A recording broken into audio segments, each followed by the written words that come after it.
Welcome to Cartoonist Kayfabe. My name's Ed Piskor. I'm Jim Rugg. Marvel Knights Daredevil issue #1 pops off, man. Kevin Smith, Joe Quesada, Jimmy Palmiotti on the ones and twos, man. Giving us a fresh perspective on Daredevil by way of that Marvel Knights. What were some of the other things, man? You had Inhumans, you had that... Punisher, where... he's Punisher, like a Death Angel. That's exactly right. Kind of Punisher crossed with Spawn might have been the pitch. But Bernie Wrightson... That's Bernie Wrightson, right? That is Bernie Late era Wrightson. Bernie Wrightson on the Punisher, which I think they've just sort of erased from continuity. Yes. And I forget what the fourth title was.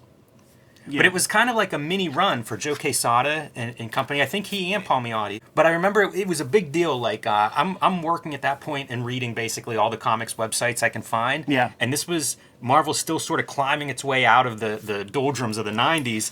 And I think this is late 90s. Yeah. But it's the trial run is the way that I viewed this Marvel Knights imprint for what goes on to happen. Nobody would have known it probably at the time. But I mean, like, this is Joe Quesada taking some little editorial experiment. Yes. This roots it in time because Pokemon is brand new. Whenever I was a kid, because I'm still in high school when this thing is going down, man. Me and my friends, we discovered emulation in video games, and we found the Japanese version of Pokemon. And even though it's an RPG and it's in Japanese, you could still kind of figure it out. We were so blown away by it that we made our own iron-on shirts with our favorite Pokemon because we could never imagine that it would come here and that we'd ever be able to buy a shirt in a store with Pokemon characters. The next summer, forget about it, dude. Forget about it. And the shit was in the little kids section in Target. Couldn't really mess with it, man, because I didn't know that my guy was called a Squirtle. Snorlax. Let's jump right into things, man. This era, Joe Quesada, I go to art school, year 2000. A lot of dudes had that this Joe Quesada image poster on their dorm room walls. He was a big influence at this era. People were drawing these kind of squared off fingers, drawing boots with seams, gloves with seams. You're seeing like little bits of filigree that you just didn't see in other people's superhero comics, doing this wild shit with the ropes. Like, everybody had ropes and would do this with their Batmans and stuff like that after Quesada showed up. That rope gimmick's pretty smart considering Spider-Man's success. I feel like it's bring one visual element over from the flagship character. Makes me think of McFarlane Spider-Man. Totally. Just like, bring whatever you can to the table to make the character interesting. And doing this stuff, I mean, he's about to tie himself into a knot. This could almost be a Mad Magazine cover. like the very next moment is the Mad Magazine cover, dude, when he's all tied up. Getting Kevin Smith was a big deal. Yeah. You know, at the time, I remember that being like, comic book fans were super excited by it. At least online, it seemed like that was the level of excitement. And you're getting your money's worth, I guess, out of Kevin Smith. That's a lot of words there, Ed. Those guys were connected in some way. Like Joe Quesada, I did artwork for the title screen in Mallrats. He did a comic book cover that he would surely want to forget about from Chasing Amy. And I think you might even see him and Jimmy Palmiotti in that comic book convention sequence in Chasing Amy, next to Dave Lapham, next to Mike Allred, and I believe Everett Hart Hart D. Fisher might pop in one or two times. Certainly some of his shirts show up. So those guys, they're all connected. Yeah, and Kevin Smith, obviously comics fan and wearing that on his sleeve every chance he gets. First note for me, though, rereading this, because I haven't read this since it came out, is the font they choose for this 3,000-word opener, almost unreadable. A lot of unreadable fonts in this era. They started to experiment with lowercase lettering, like in the Garth Ennis, Steve Dillon Punisher run, and that kind of throws you for a loop because the caps letter would be the size of about these letters, so then the lowercase is even smaller than that. I was so mad when they started doing lowercase letters. Pretty it just tough. didn't feel like a comic book to me. Pretty tough, man.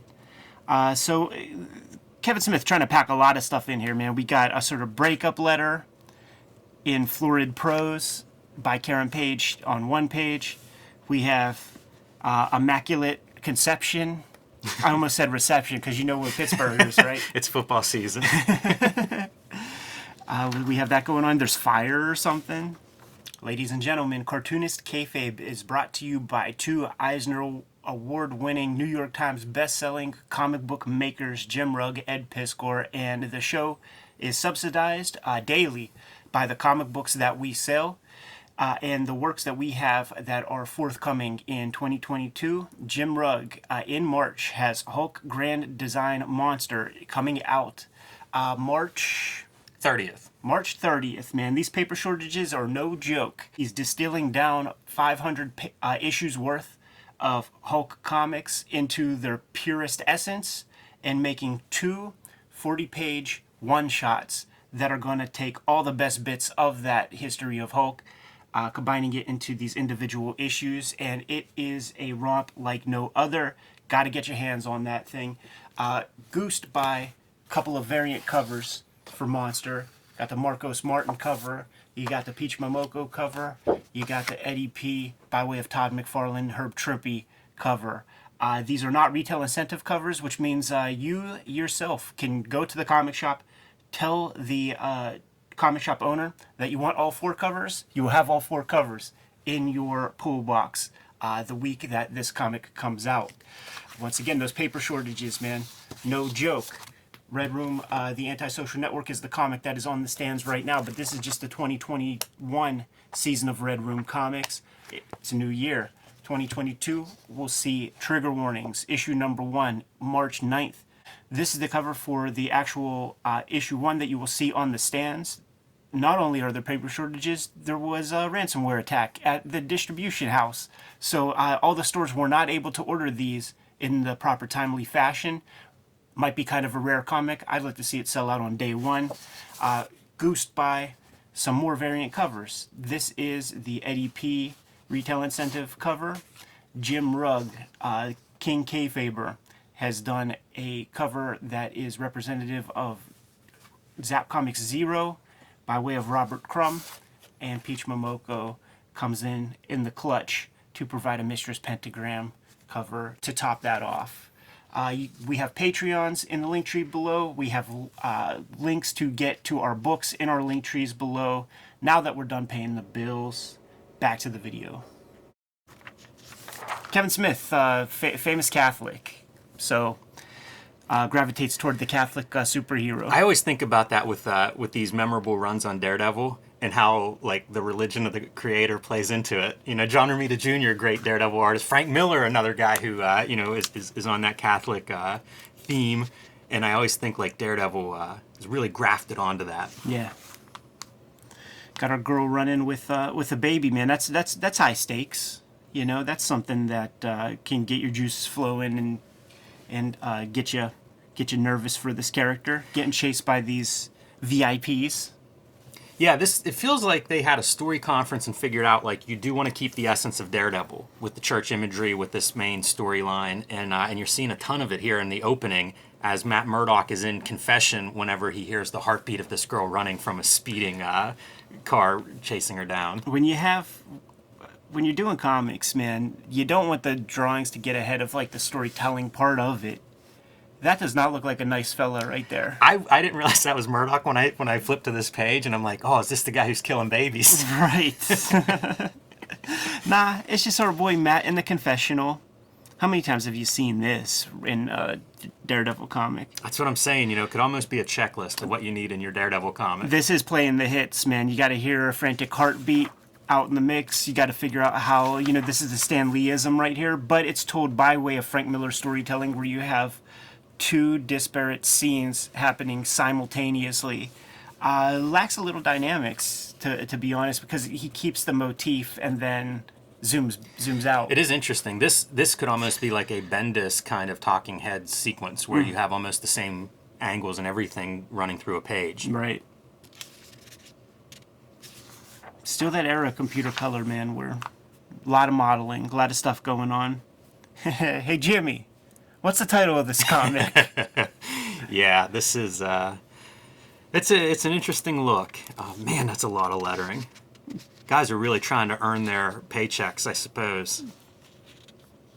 Hallmarks of what Joe Quesada was kind of like known for, the stuff that people pulled for their own comics.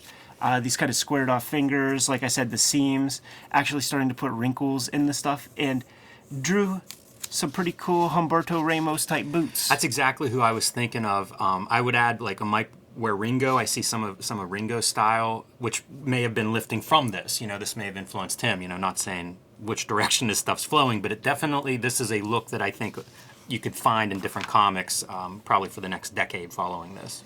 He would do some interesting stuff, like having like the all black with just the red on the boots and the logo, the belt. Yeah, it looks sharp. Pretty cool. And the proportions are interesting. Big hands. Big hands on our guy. That's something that, this is taking me back to a very specific era where I was around 30 different artists every single day.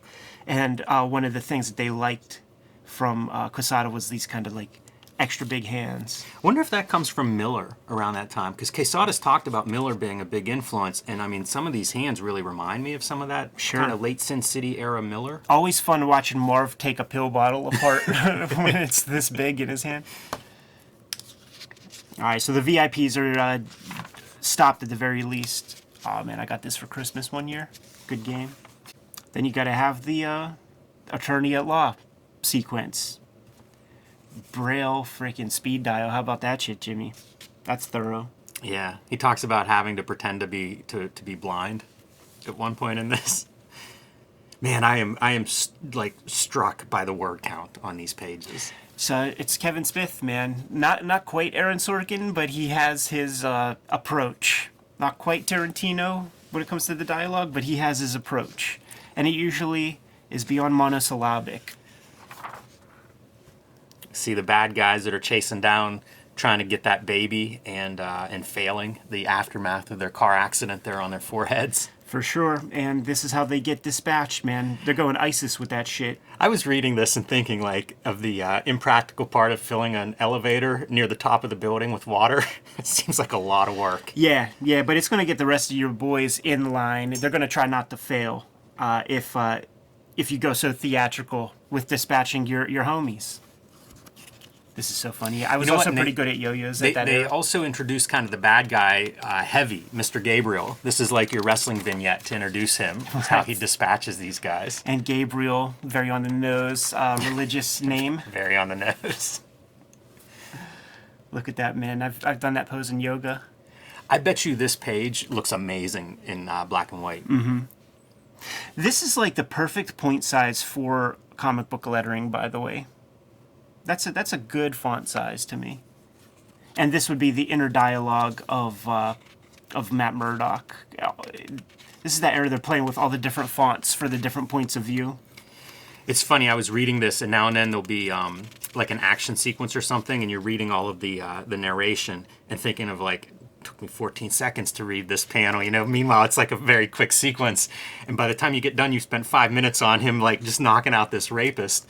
And it reminds me of like old Stan Lee fight scenes where like everybody's having a big conversation, and meanwhile they're trading punches. It should take like 2.5 seconds for the whole page, but you've got 5 minutes of dialogue. The argument that you could make with the thought balloon is that the mind can compute many thousands of tasks like per second. So this is all happening per second, man. But you're right. When they start having like a paragraph of discussion mid punch, Right. It's 2 different time zones. And this guy, the sexual assaulter here in the alley, like, what is he out of? I'm not even sure that's central casting. Yeah, I know, man.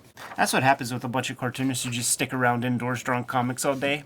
You just draw your worst nightmare as like the villain. Here's our girl. It's having visions. I like some of the stuff they stitch in. Yeah. That feels different. And we saw that in backgrounds on a couple of the early pages. So Weird etchings and stuff. kind of a neat thing to add. Yeah. When she shows up at the office, and that's what we're getting, a lot of push-pull. Matt Murdock detecting her. By the time he shows up, she disappears until she just shows up straight up at the office. And when she does, reveals that, she's 15. She's a virgin, but had a baby. And look at that baby. Babies are hard to draw. Yeah. She's a virgin, has a baby. Her family didn't believe her. People want this baby.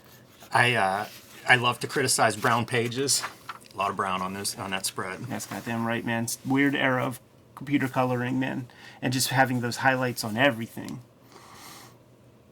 Here's the piece where she's talking about her immaculate conception. It's freaking him out. Yeah, and the punchline there in the bottom panel, a good cliffhanger panel, is she calls him Daredevil. Yeah. From these visions or dreams that she's having that's been revealed to her. Yeah, man. Hands the baby off, drops out of sight, and a good last page splash where you sort of see where everybody's at, man. You see the looming Daredevil shadow with that worm's eye view of Matt Murdock holding the kid. Foggy Nelson looking like Humpty Dumpty Doo. You see the, I don't know, his girlfriend, secretary lady, not too impressed. Possibly a client. There's some lady that Foggy wants them to do divorce proceedings for because her husband sterilized her without her knowing it. Right. And that brings up some religious language in an earlier scene. Again, laying on the religious... In case you don't get the religious overtones of this issue, let's really drive it home in every single scene and subplot. So I think that's who this is. But, yeah, it's... I don't know, man. I came away from the reread of this because I had read this as, like, you know, like all of them whenever they came out. So I kind of think of the story more as the whole story. And from a single issue, like, it's baffling to me. Like, this is the era whenever I start to, like, completely stop with the Marvel Comics because, like, I don't want to spend 8 months trying to read a story. Like, maybe at the 8-month mark, I'll just buy the book if that's the way it's packaged. And this issue kind of feels that way to me. There's not a ton here. Yeah, like, I feel like they're trying to do a lot, you know, try to get a lot of stuff on the page, but it ultimately ends with, you know, it begins and ends with this girl on the run hands off a baby to him, you know, and you just get maybe a tiny little bit of character stuff in between. I'll be honest, you know, I picked this up off the racks, was very excited because of, you know, the coverage in Wizard Magazine and everything. Read this. I don't have issue 2, and I've never read issue 2. Oh, interesting. Yeah, like this was enough for me. Yeah, it's I think there was a bigger conversation in the early 2000s about writing for the trade, and it was how do you make these issues stand on their own or be interesting on their own, and I think that's something this issue fails to do because you are introducing, you know, Mr. Gabriel and this divorcee and all these different pieces, and you need them, obviously. They're part of the bigger story, but you got to figure out a way to make these things compelling on their own, and I don't know that this issue delivers that. Can you spoil any of this shit with this Immaculate Conception? Is it just... Honestly, I don't remember it. Yeah. Because, again, it's spread out over all these months. I think that this series was delayed. I think there were some problems with... I think Kevin Smith was blamed Very for famous, it being, like, late or whatever. But, you know, that was part of it, too, where it's like, clearly this is part of a longer story, and now it's not even being delivered monthly, you know? So... I actually don't know if I stuck with it clear to the very end, but I did get issue 2. I know I stuck with it for a few issues. Did you get up to Mysterio? Yes. Joe Q draws a good Mysterio. Definitely. Kayfabers, put some stuff in the comments. Spoil the story for us so that we don't have to, you know, read ahead. I would add, disappointing in that, like, you show up for Daredevil and you get very little Daredevil action in this issue. That's true. Yeah, like Kevin Smith coming off of, like, very talky... teenage comedies. Like, can the dude do action? You don't see too much evidence of it here, maybe a page or two. And that's where Joe Q really seems to flourish. This was also certainly that era where the penciler did not want to be drawing these kinds of pages. Like, that era of penciler in the 1990s, they're trying to draw action stuff. They're trying to draw fight scenes. Like, that's their steez. Also, that's where the market's running. Go to our Dave Gibbons shoot interview where we're unpacking Watchmen number 12, and he's talking about selling the more talky pages of Watchmen for nothing because the comic fans wanted costumes and fight scenes. Yes. That persisted for a very, very long time until Heritage Auctions started taking comic art more seriously or something. Yeah, it's a good point. I mean, for me, historically, the significance here is just Joe Quesada stepping into that editorial role. Yeah. You know, because you think of what comes out of this, and it's industry changing. But who knows? You know, at this stage, it's sort of like the experiment begins. Good to go? Mm-hmm. Kayfabers, like, follow, subscribe to the YouTube channel, hit the bell. We'll notify you when new vids are available. What's out there, Jimmy? Hulk Grand Design. Tell your local comic shop you want Hulk Grand Design Monster put in your pool box. Pre-order that. Let them know to order big on it. And you can join me on Patreon, patreon.com/JimRugg, where you can see me starting to put together the Hulk Grand Design book collection, and you can see some of the original art and process behind Hulk Grand Design. You have a link tree in the description below this video where the Kayfabe community can get to all those links for pre-order and such. There's a link tree in the description below for my stuff as well. You can get to all of my comics, the Hip Hop Family Tree stuff, WYSIWYG. The current project that I'm working on right now is Red Room Trigger Warnings, and it's going to start coming out on March 9th. You could pre-order it from that link tree. You can go to my Patreon and read those comics right this very minute, because I put them online before they hit paper. What else do we have, Jimmy? Subscribe to the Cartoonist Kayfabe e-newsletter at the links below the video. You can also find Cartoonist Kayfabe t-shirts and merchandise at the links below the video. Give them those margin orders, man. We're going to be on our way. Read more comics.